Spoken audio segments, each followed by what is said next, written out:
সুস্বাগতম সবাইকে।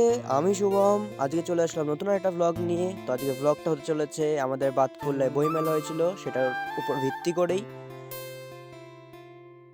তো প্রথমে আমি আর আমার দাদা চলে এসেছিলাম বুক স্টলে। বুকগুলো ভালো করে আমরা দেখছিলাম যে কীরকম কোনটা কি কেনা যেতে পারে বা কী, সব কটা ভালো মতন দেখছিলাম। আর প্রত্যেকটা বুক স্টলই আমরা ঘুরে ঘুরে দেখছিলাম।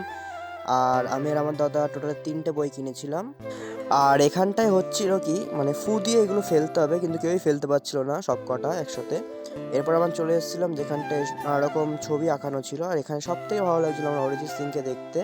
ওগুলো পর চলে এসেছিলাম আমরা মডেলগুলো দেখতে, যেগুলো প্রত্যেকে বিভিন্নভাবে বিভিন্ন নিজের তৈরি মডেলগুলোকে সবার সামনে উপস্থাপন করছিল এবং সেগুলোকে এক্সপ্লেন করছিল। তো প্রত্যেকে সেগুলো এক্সপ্লেন করছিল, প্রত্যেকটা বোন ভাই প্রত্যেকে খুবই সুন্দর সুন্দর মডেল বানিয়েছিল। তো মেলা মোটামুটি ঘোরা শেষ হয়ে গেছিলো। তো আমরা এখানে নাটক হচ্ছিল সেটা দেখছিলাম। হয়তো কোনো পরিবার কিংবা কোনো আত্মীয় অথবা কোনো মেয়েকে বারবার বলছে আমাদের সংসারে কেউ নেই। যত রাত গড়াচ্ছিল তত ভিড়ও বাড়ছিল আস্তে আস্তে। প্রচুর দর্শকও এখানে এসে জড়া হচ্ছিল, কারণ সত্যি নাটকটি খুবই সুন্দর হচ্ছিল।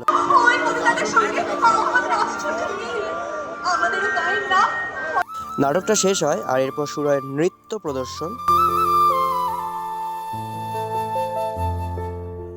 তো রাত অনেক হয়ে গেছিলো, প্রচণ্ড খিদেও পেয়েছিল। তো আমরা প্রথমেই চলে আসি পাপড়ি চাটের দোকানে। তো এখান থেকে নিয়ে নিই 1 প্লেট পাপড়ি চাট, যেটার দাম ছিল 40 টাকা। এরপর চলে আসি এগরোল খেতে এগরোলের দোকানে। তো এখান থেকে নিয়ে নিই একটা এগরোল, যেটার দাম ছিল 35 টাকা। তারপর প্রত্যেকে দেখি এই স্প্রিং অনিয়ন না কি বলে, যাই হোক এটা খায়। তো সেটাও আজকে ফার্স্ট টাইম আমি ট্রাই করলাম, যেটা খেতে খুবই বাজে ছিল, আমার একদমই পছন্দ হয়নি। দাম নিয়েছিল 30 টাকা, আই থিঙ্ক 30 টাকা, আমার ঠিক মনে পড়ছে না, তাই নিয়েছিল। এরপর স্টেজে আসে ব্যান্ড এন্ট্রফি।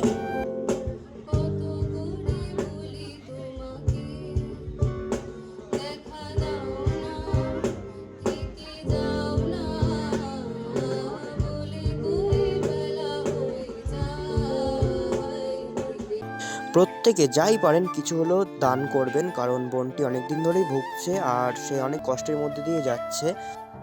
তো আজকের জন্য এইটুকুনি। আশা করি ভিডিওটি ভালো লেগেছে। ভালো লাগলে পাশে থাকবেন এবং এরকমই ভিডিও পেতে হলে ফলো এবং সাবস্ক্রাইব করবেন। যদি ইনস্টাগ্রাম থেকে হন তাহলে ফলো করবেন, যদি ইউটিউব থেকে হন সাবস্ক্রাইব করবেন। নমস্কার।